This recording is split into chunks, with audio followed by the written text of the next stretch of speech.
Honestly, amateur hour. They should have taken their time because if the title is very catching, it brings you in. Like there's a story here, and there was no story. Matt said it. You could tell this story on the ride to the park. Like to the bus stop. Like come on, like Well, this so I, bad. I, I think that Uh, I think you Yeah, guys. it can't go that far. Well, I think you agreed, actually but now you just want to disagree because you did agree. You said the flow was all right. No, no, because Anyway, no. I whatever, He disagree said with he you, would. whatever. Jay.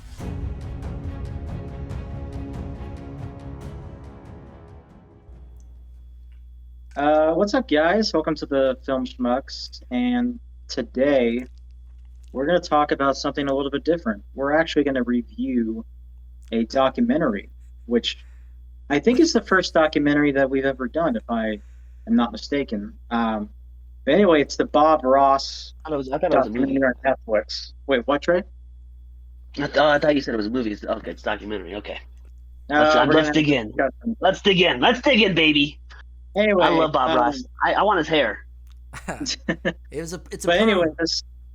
yes, but I was just gonna say that I picked this movie in particular because it was something that just came out, and I didn't really watch Bob Ross growing up, but e- even even though I haven't watched much of his stuff overall, the impact is still there as far as his character as a human being, and so I was just really interested to see the good side of him, but also kind of the more scandalous side that I didn't know about. So I'm kind of curious, Matt.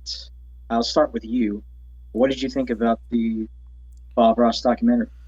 Well, I mean, I think this is maybe true. Like you said, you didn't watch him growing up. I don't know. I knew who Bob Ross was from a very young age. I think I probably would have. I don't know if they showed reruns of Bob Ross on like PBS, but I feel like I must have seen some Bob Ross on TV as a kid. But he died, but like around the same time I was born. Um, Conspiracy theorists have your heyday at that. But I It's think some, sorry. No, but yeah, for most of the time, most of my life, from like middle school, high school, Bob Ross was kind of become kind of a meme or the butt of a joke sometimes when it came, not in a bad way. In fact, he's one of the few characters, kind of like Mr. Rogers, that like everyone kind of loves. Like no one really even you might make jokes about, but Bob Ross is one of those guys where like it wasn't it wasn't lame to say that you like Bob Ross. It was like for some reason yeah, everyone just accepts that Bob Ross was like, oh yeah, he's cool. He does paintings. I don't know. So I yeah. thought so. I knew him. I knew obviously who he is and all the memes and stuff. And in recent years, a lot of memes, and of course the merchandise. Which after Yeah. after watching this movie, I will look at it in a totally different way. Which I Yeah. think is probably the most interesting thing about the film. It was cool. It was cool seeing the stuff that was, about his life, and like he seemed like a genuinely, um, a nice guy, and really was inspirational to people, and really charismatic. And it was cool seeing a lot of people inspired by him. Like that's the part where you go, oh, he's not Yeah. just a joke. Later, it's like this guy was like an icon, and the amount of people in his classes and stuff that he really inspired was pretty touching, and his family, and the whole thing with his son, it was pretty touching. And the most interesting part of it, which was kind of about the way the Kowalskis kind of hijacked his name, was pretty interesting, and I never like would have known that. And it's like, man, I've been seeing Bob Ross merchandise being sold for you know the better part of my life, and it is a big thing. Like I see Bob Ross t-shirts everywhere, and so it is that it was the documentary definitely changed. If it can change the way you look at something in real life, that's pretty cool. So Yeah. I mean, I can get in details. I have nitpicks about it for sure, Yeah. but I'll go ahead and go. I kind of echo a lot of the same thoughts. As far as what I can compare it to, I can definitely compare this a little bit to Won't You Be My Neighbor, the documentary about Mr. Rogers, great documentary. which is a fantastic documentary. Um, and I don't think this documentary quite gets to that level, but I do have to say something about Bob Ross and just how kind he is to people and the things that he says while he's painting and some of the testimonies from people who, like one guy said that he was suicidal and he just watched Bob Ross and Bob Ross spoke to him. Like what he was saying really spoke to him and it basically saved his life. And, stuff like that makes me pretty emotional. Just good natured people like that being good towards other people. And same thing with Mr. Rogers. Yeah. So I think overall, I was glad I watched it. The whole Kowalski aspect to it was definitely eye opening. I think obviously it would have been nice if they would have gotten the Kowalskis to come on. Now, again, they turned it down. So the filmmakers can't do anything about that. And I also wish they would have gotten Jim, who was the half brother of Bob, who eventually gave the rights, the name, the likeness to the Kowalskis. And so I think he was kind of missing a little bit. I feel like there was more to the story with that if they could have gotten Jim. But yeah, overall, really pleasant documentary to watch. And it was pretty captivating. So, Yeah. Trey? I watched it in two parts. The first half was way more interesting than the second because it kind of gets it. What you find out online, I did a lot of research with this, and what you find out online, it's a lot different than what they portray in the documentary. And I was really disappointed in the second half because there's a lot of conflicting reports out about how this documentary was made. Like you said, the brother not wanting to be involved, and it brings up a lot of questions with the family. And you said something about the brother being, having the rights to it. It's like, well, it was 51-49 with his son and and the brother, and the brother basically, it comes out if the documentary is true, because like I said, there's a lot of conflicting reports and a lot of he said she said going on right now, because of this documentary.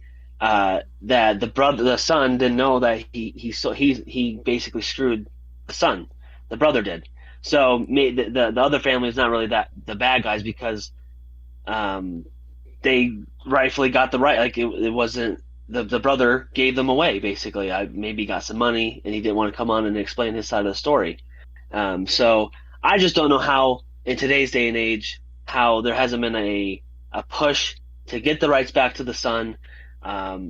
This family is pretty evil, and I wish they would have pushed more to show that. But like I said, they did turn it down. But the other, like I said, conflicting reports, the family that owns the rights right now, they they came out and said, well, I would paraphrase. So they wish they were involved. And yes, they turned it down originally, but they are saying that they did not say exactly what they were doing. So they said that they're put in a bad light, and maybe they're right. Maybe this documentary puts them in a bad light because it kind of does. Mm-hmm. And there's a lot of research that I did puts them in a bad light, especially the one that he had an affair with. So it kind of puts Bob in a bad light. And I'll let you guys talk to me one more thing. Yeah, like, go for it. I did not enjoy that. This was not an enjoyable documentary to me. It did, obviously there's not, the truth comes out. I hope it's mainly true.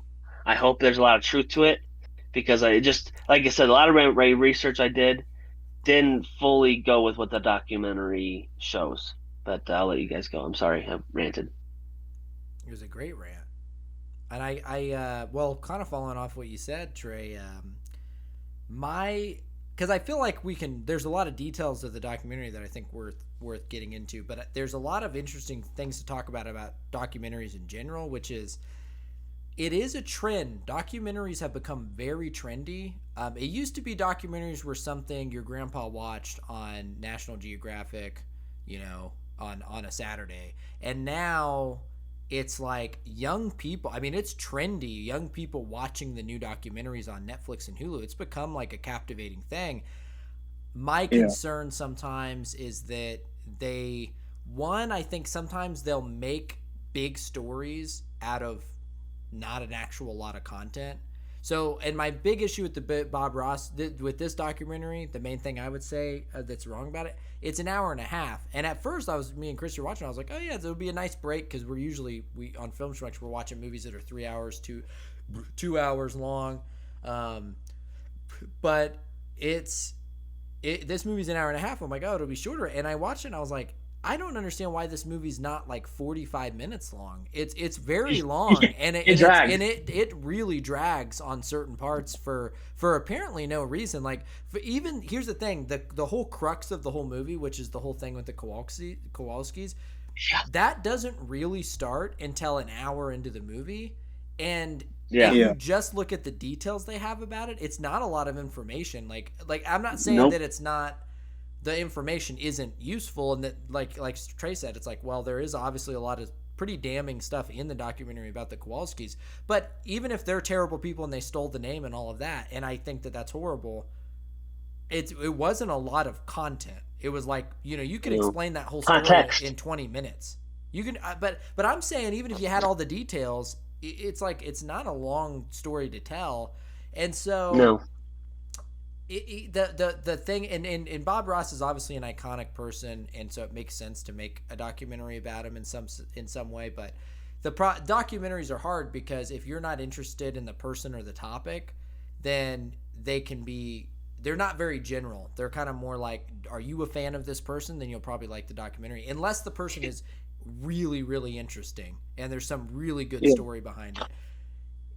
The interesting part in the documentary was obviously them stealing the name, because it brings to me a lot of questions up on, like, how do you, like, it's always been a frustrating thing, and there's no way to talk about it without sounding ignorant, but like, how do you own someone's name? I mean, that's so bizarre to me. And I get where it would have came about, but it seems like such a bad precedent that we set by making it totally legal and okay that you can just own someone's name and likeness. That's the thing. Like, I'm hoping that the documentary is true, because something I read from, maybe not a reliable source, but a place where it was trying to explain what happened, was in the 90s when he died.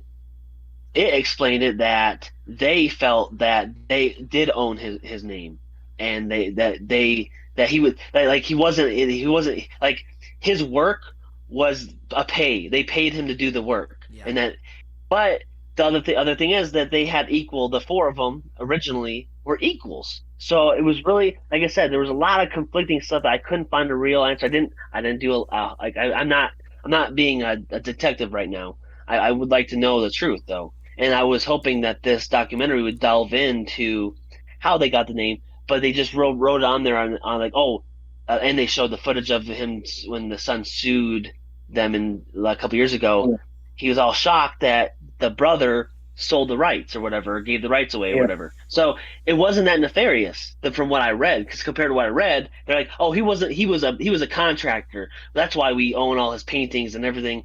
And the documentary kind of shows it as, well, the brother was a douche and didn't go with his wishes, and below his son gave it away. So I don't know what's true. Like, I'm hoping the documentary, because that would make them less evil and make the brother more. And that'd be a better documentary, because you said it dragged on like I am right now. Like, it really dragged. It didn't have any depth to it. So like I said, the first half I was kind of sucked you in, and then it just fizzled out like a bad fart. I'll let Sterling talk, and I'll make this short. I both, in the name of nostalgia, bless his holy name, I both agree and disagree a little bit. I do think the documentary had depth, and I think it was a good watch generally. I just think it was a little too long, and that it dragged out some of the stuff. It could have been like, we watched those that docu-series about wrestling, The Dark Side of the Ring. Those are what, like 40 to 50 minutes? That's what I think the length of this documentary should have been. That personally. Now, like, but that's really my biggest thing about it.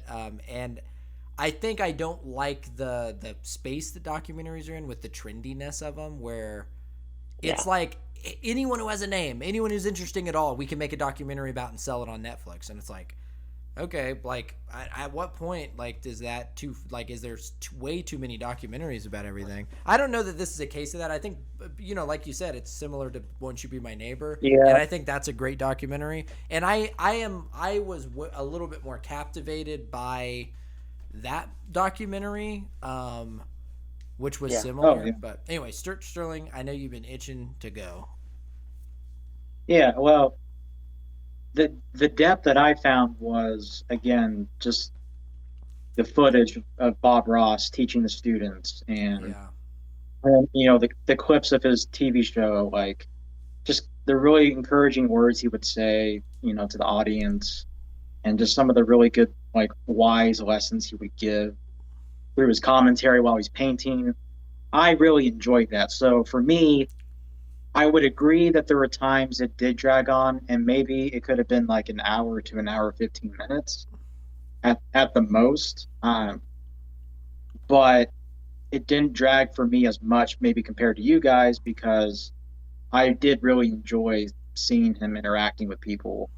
And I think my main issue with the documentary is that it would be kind of inconsistent a little bit as far as like it, the tones would change, if that makes Mhm. any sense. Like Oh it yeah. would go Yep. through Bob Ross's, it'd be like a biography about Bob Ross, and then it would kind of tease you a little bit about the Kowalski story, and then it would go to Bob Ross, dying, getting cancer and all of that. And so it was kind of jarring a little bit. It didn't seem to flow as maybe as well Uh-huh. as it could have been. Now, again, they were telling it chronologically, I guess. So that's probably the reason why they did it that way. But story wise, I feel like they could have maybe built it up a little bit better, Yeah. with the Kowalski storyline, as instead of just like dropping you in the middle of it and Yeah, taking you out and going back to Bob Ross and that's a and all good his point. stuff. So uh, Here- yeah, that's Here's the what main I issue. would here's what I would say to that, and I was going to say it even after Matt's what he was saying. They're backed by Netflix. Netflix makes billions of dollars a month. The Kowalskis aren't going to come after Netflix, and they're gonna lose money even if they win. So I think that the person that created this should have taken his time. I think he should have taken years because there people have put their heart and souls into stuff and made great documentaries. They should have tried and tried and tried to get the real story, because how the heck did this family become so powerful? I don't get it. Painting on TV, they got that powerful that they could kick out another family that was been on TV for 16 years. And, I don't get where how they became that powerful, that influential. These two old hags that rolled his coattails. Like honestly, I don't get. No, There has to be another story to it, and he should have taken his time, years to do it. Coax the brother out, coax the other family out, and pay. They're greedy. They'll take the money. Give them $1 million to come out and talk about it. Get their side of the story. If it's true, it'll come out. If it's not the truth, it'll come out. So this was really for me even more. I think about way poorly done, and like you said, the flow was way off, and maybe like you said, it was trying to be chronological. That's an amateur hour. So I really think that honestly, amateur hour.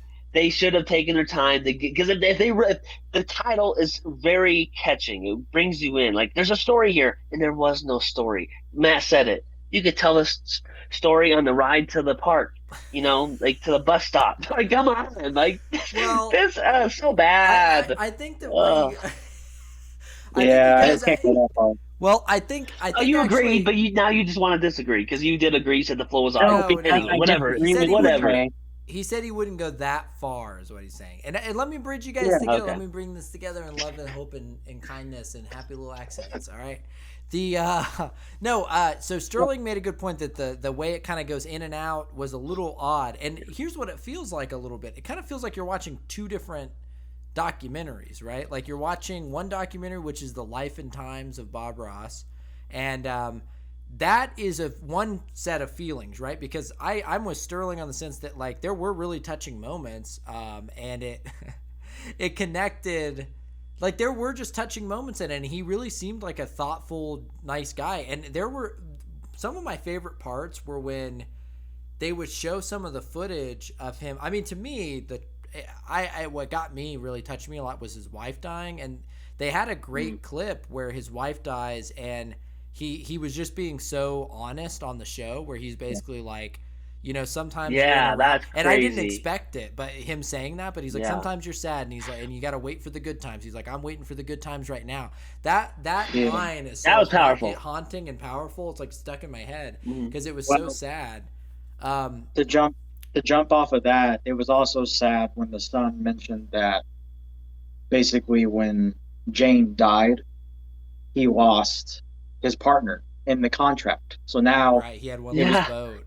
it was the Kowalskis against just him. Oh my So- god! And he got sick real right after that too. They said, Then right? he got cancer. I mean, it's really tragic. So that Well, just real quick, Yeah, go you're ahead. right. Like I said in the beginning, you're totally right. There's two separate. This film is cut in half. Where like I said, I watched one half. I loved it. Like you said, it was about his life and how nice he was. And then today I watched the other half. I'm like, what is this? Totally different. So go ahead. Sorry. Yeah, I no, wanted to agree with you. it's interesting watching it in two parts. You kind of, it's just that there's a tone at one point where you're like, wow, Bob Ross, he inspired all these people. He was a really nice guy. He's all of this, and then all of a sudden it'd be this thing of like a weird, like here's this business thing that happened, which is interesting. It is a good takeaway, but it was a little bit like maybe uneven or a little weird at times there. Honestly, to me, the last part of the movie is what dragged on a little bit. I was pretty into it and captivated, and Christy felt kind of the same way. We were both into it. It was just, there was something about maybe the last 20 minutes of the movie or something like that where there were a lot of times where it felt like it was dragging out. There were some details that were fucking interesting, and as far as the Kowalskis, because like you said, Trey, it's like there is a lot of hearsay here, right? With the kid saying the kid, he's like 50 or whatever, but the son saying all this stuff. He aged a lot since his lawsuit 2 years what ago was too. interesting? His voice sounded very similar to Bob Ross. I thought that was interesting. It sounded just like him. Yeah. Yeah, I was just gonna say I did like the last few minutes when it shows Steve Yeah, that was teaching nice. teaching students and being like his dad. Yeah, that was cool. I just remembered I didn't see the last 5 minutes because I was eating lunch in my truck watching the documentary, and then it was interviewing, and I didn't like this. The interviews with the suicidal guy and the lady that lost her child. That was a little weird. I thought too. that was out of place, and then it went right to him, and that's when I pushed pause. And I thought I was going to be able to time. So it just shows him, and I read that in an article. I think they should have just shown one of them. It was a little weird Yeah. that it did two, because it felt like, are you going to Yeah. do a theme or not? But I don't know. It was a little odd, So- but it was fine. Does it just show him, like, is the last part, that last few minutes, just him now because he Yeah. he came to an agreement? Does it say that in the film that he came to an agreement with the company No. so he can use his name? Oh, it didn't. I don't wow, think- so, yeah. apparently, Sterling, did I miss something? He can't even use his own name. He Yeah. can now. Okay, He can now. okay. Well, like I said, from what I researched, he lost the lawsuit, which is crazy to me. Even though the brother They said that screwed in him. the end of the movie. They had a little thing at the end that's like, because clearly they made the movie, and then in the production of the movie, certain things happened. So at the very end of the movie, they kind of do where are they now type thing, and it did say that he lost the lawsuit. I was like, what the? Yeah. So I saw that, but they came to an agreement where he can use his name and do teaching now, which is crazy that they can. Like I said, that's where the heart of this is, the greed part, the scandal. Yeah. How did this family get so powerful in an industry that's not even hope. that? My hope is that this documentary, whether it was completely the best documentary ever or not, I think it will. It has made it a topic of discussion, and it has put the spotlight pretty heavy on these people. And I'm hoping that because of that, there will be a social uproar about it, and we will get some justice. And that's why I'm glad. That's why I'm glad it was made, because especially for the son, I mean, the guy's been through so much, like caring for his dad on his deathbed, and then going through this, litigation, and so the fact that he's able to tell a story, I think, is really important, and I think that's what makes it worthwhile overall. But I was just going to say, the last few minutes, it's him, teaching in his classroom with Dan. I think his name is Dan, Yeah. the best friend of Bob, Good. which is I great. mean, I hope they get.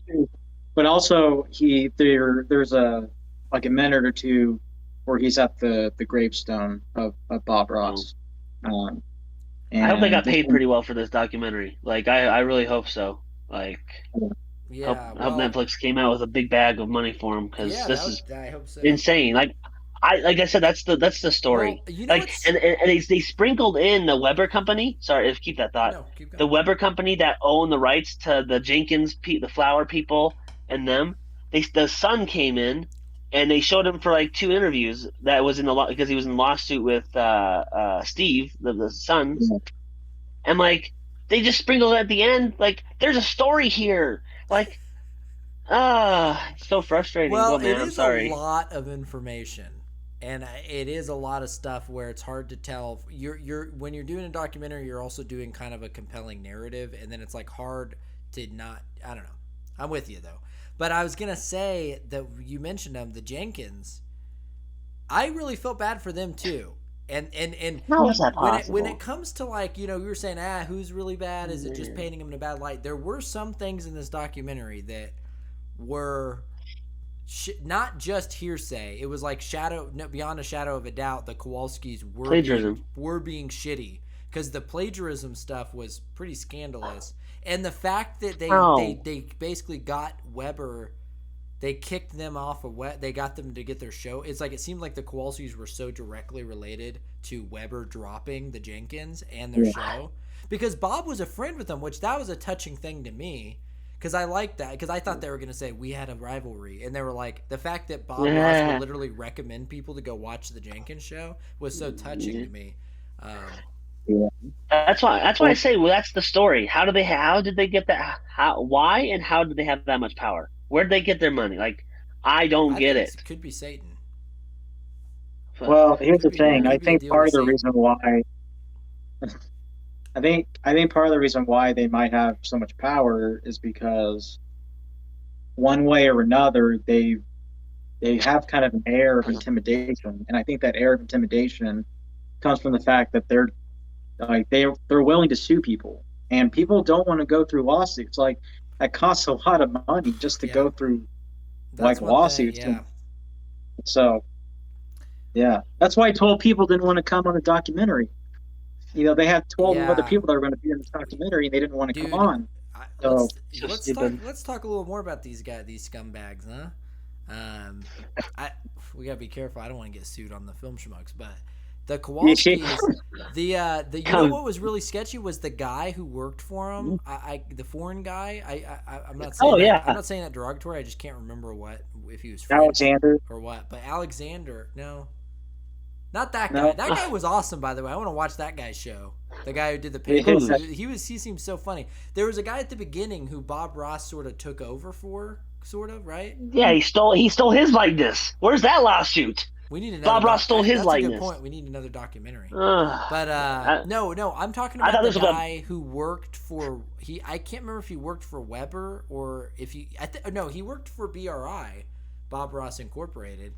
But he was the guy who said that he started noticing that they were just like painting the Ross signature on paintings, and then that was a pretty incriminating thing when they pointed out that Annette is the only person who can officially say that it's a Bob Ross painting. That is sketchy as fuck. And the fact that guy who worked at the company was like seeing people having them make the fake paintings so they could sell them. How is the son not the second person that can do that? That doesn't make sense. Yeah. Like, how can he not verify? Yeah, I guess that's an interesting point. I don't know much about how you officiate something, or not officiate, but like it's all rigged. Yeah, I don't know how that comes about. How do you get, like, how are you someone who can say this is legit? But it has probably something to do with owning the rights, like, right? Because Right. someone who owns it has to give someone like, yeah, this person can tell you if it's real or not. It's Yeah. interesting. Yeah. Yeah. I I was gonna say real quick. I thought it was kind of funny how they kind of explained Bob Ross's tone and how he was trying to be kind of Yeah. sexy.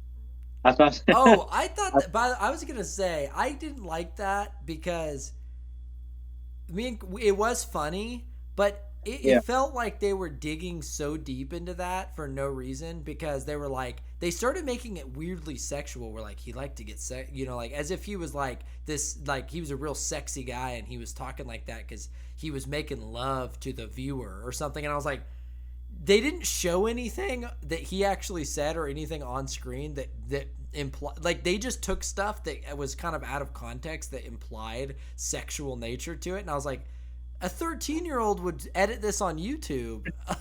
You can't pretend Well, like Bob Ross was trying to make love to his audience. there was one clip where he literally said "make love to the canvas" or Yeah. something. All right, So, I'm wrong. yeah. You're right. Yeah. You got me. And I'm just saying, his son explained the reasoning why he lowered his tone. Like, Yeah, but he was trying. his son did explain it, and it didn't have to do with anything sexual. He explained that he speaks in a softer way because the guy before Alexander was really harsh and loud, and he knew that there was a lot of women who watched, and he wanted to. Fuck, you got me. He wanted to fuck them. I love that. I love the friend, the best friend, Dan or whatever. I love how I do like this technique when sometimes they bring in the person behind the camera asking a question. It's kind of that sound. Yeah. I kind of like that. You're like, did he have an affair with da da da and that or whatever? And I love his reaction. He's like, should I ask his son? I love that. And it cuts to the son. Yeah. That was the best part of the trailer. Like that was like the juicy details, baby. He's like, yeah, they went to the back room. To be honest, I didn't know if that was gonna happen, but that was a good part. And did anyone else think it was so weird they like lived in the same house together, the two couples and stuff? Yeah. That was weird. That was some weird stuff. I was like, why would you? This is like Waco shit close. right there. God. Get the Kool-Aid. The swinger. I honestly, when they first showed that, You know what I I'm was talking like, about. Look, we don't have any evidence of swinging or anything, but like, it was legitimately weird. I don't understand why we wanted to be closer for the base of operations. We can all do it. It's like the dude's painting in a totally separate location. Like, why would you need to live together? It was a little weird. And then it's weird that he slept with her. It is weird, yeah.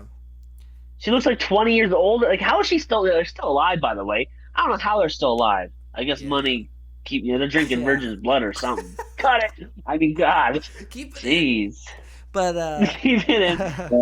So ugly and nasty. Old. They look like they're 75 and 80s. Yeah, I wish they would have shown. They should have shown some image of Annette where she looked attractive, because then you could at least understand. But she never did. But they never showed any images where anyone looked, because you'd think it would be like this thing where it's like they're working close together. She's an attractive young lady, but it's like, I don't know, man. I don't He's get not bad. I'm not buying it. Bob's not bad. Like the girls watching TV love him, but him and her, he could have any of the people he's talking sex to over the TV. He chooses the old broad, white-haired McGee next to him. Like, God.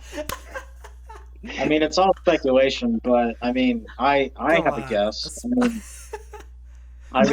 What's your theory? Because I got mine. I mean, I think Bob Ross may be one of those examples of he probably looked at her as kind of a motherly example, and I think I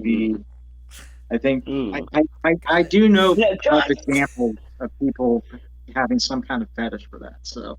Well, that's what's his face? The guy from the Mindhunter show that's still in jail right now. Cut his head. Let's not get into that. Those are serial rapists. You're trying to compare Bob Ross. You're telling me Bob Ross should be in a penitentiary right now? No, I see what you're saying. You're saying like they're maybe coming after you right now. You're just saying maybe he was into older women. Well, they obviously emotionally connected. That was kind of implied at the beginning of the movie. That goes a long way. So I get what you're saying. Well, also, that was another sketchy, weird part in the movie was when they were like, hey, look, Jane and I can't remember the other Kowalski's name, but Jane and that guy were doing their thing over here, and Annette and Bob were over here because they did the business end. I was like, what is going on in this Yeah. house? And then So weird. speaking of weird, Christy, I always got to bring up Christy's big point of the thing. She just thought it was so weird. The scene where, what was the son's name? We should probably remember. Is it Jeff? Steve. Steve. Okay. When Steve said he was a little kid and he's just walking by the bathroom, and they had this really creepy imagery where it's like a Disney villain or something. Annette is just sitting on the toilet with a cigarette, and she's like, "You're the only one who loves me," or something like that. I was like, that's creepy as hell, and it was so weird. And they never go into any more detail about it. I was like, I would have gotten out of that house. This is some fucking The Conjuring shit here. I'm kind of curious, those transitions when they would kind of show like flashbacks through those paintings of the silhouettes. Pretty cool. I wonder. Yeah, it was cool. I wonder, did Steve do those, or was that a Netflix I thing? thought about that too. There was a couple of the images that almost looked not even like actual paintings. They actually almost looked like someone did a lot of heavy filters. Because there's ways on Photoshop now that you can make almost anything look like a detailed oil painting. But there were a lot that looked straight up like oil painting. So maybe Steve did it. That would be really cool. That's because I had the same thought. I was like, I wonder if Steve's painting these. It would make sense because it's his stories, His memories. Mm-hmm. But yeah, I honestly don't have anything else to say. So, well, yeah, I guess we could do some closers if you want. Yeah, we can make it a shorter review. No problem. Oh yeah. I'll say this. There is a story in there somewhere, and it was peeping its little head out. It was like the turtle popping out in Austin Powers, I got a turtle head popping out, It wants to be there. It wants to be shown. The story needs to come out, and this director, whoever did this, whoever set this up, failed miserably. And like I said, we agreed the first half it was a little more tight. It had a lot more heart to it, and that's because Bob Ross was alive during those times they were showing. They didn't. The second half was a Debbie Downer. There was no meat. They could have had some meat to it, and I'm with Matt. I hope this lights a fire in people. The cancel culture. The one time that cancel culture can be good, here we come, baby. Let's cancel the Bob Ross Inc. Let's have the right people run that ship. I guess I think it's a documentary. I think part of it is that Film Schmucks, we do a lot of film critiquing, and a documentary is it's kind of a different thing. And that's right. Don't look at me like that. But I guess what I'm saying is, like, I don't want to be too critical of it because it's a documentary, and look, me and Christy sat and watched the whole thing, and it wasn't until maybe like the last 20 minutes, like I said, that maybe we were kind of checking the watch kind of thing. Like, okay, is this over? Because it went a little long, but I learned some interesting things about, like I said, the Bob Ross merchandise. I've never bought any Bob Ross merchandise, but I could imagine myself buying some before this film. So that's why it's like, okay, I get it. And also, yeah, like he is very inspirational, man. He's one of those guys where you go, oh, I want to be like that. Like I want to try to inspire people in like a loving way, and he is inspirational in that sense. To the point where probably the only bad knock against him and throughout the whole movie is the affair, right, with Annette. Yeah. But it looks like they reconciled that and figured it out, and I guess that's between him and his wife Jane. And honestly, what a tragic ending to a great guy. But even in those ending episodes, those last few episodes where he would always stay positive, the way he talked doing the paintings, you got to hand it to the guy. Having to deal with losing a wife, and then having to and then he's having to slowly die and suffer through that. So inspirational guy. That part was interesting, and it definitely has piqued my interest on wanting to learn a little bit more about like how the rights work with like likeness and like how you can own someone's name, because it seems like a recipe for disaster more often than not, and so I'd be interested in looking into that. So I think it was worth a watch. It was worth a watch. It's a good daytime doc. It's a good good something to throw on, and yeah. Yeah, I enjoyed it overall. I think it was uneven, especially in the second half. Um, but the touching moments, the overall showcasing of Bob Ross's character was really great to see, and um, it definitely felt incomplete in some aspects. I wish they would have gotten, at the very least, I wish they would have gotten Jim to come on, because I feel like there's a lot that I'm interested in personally. Why he would sign the rights over to the Kowalskis? Like I no idea why he would do it, but I want his answer. Like I want his side of the story. So hopefully, maybe in the future there could be something like maybe an interview with him that Netflix posts on their YouTube channel, or maybe do another documentary. I don't know, but overall enjoyable. Not as good as some other documentaries um, that I've seen recently, but yeah, I'd recommend a watch, at least one watch. So Well, there you have it. Trey, you want to close this out, close this in, and close this up and down? Well, thank you for joining us, and as always, we want you to like, we want you to subscribe, we want you to hit the little bell. I don't know what that, Ding, ding, ding. where's that at? You know what I mean? And comment. Let's talk about the Wachowskis, whatever. Oh, that's the Matrix. My bad. Let's talk about how evil they are. Who knows? They could be Let's the get this. Kowalskis next time. Anyway, let's get the ball rolling, people. Let's get the real documentary about this story come out in the future, because there's always a part two somewhere. But like, subscribe, join us next time on the film. Cut it.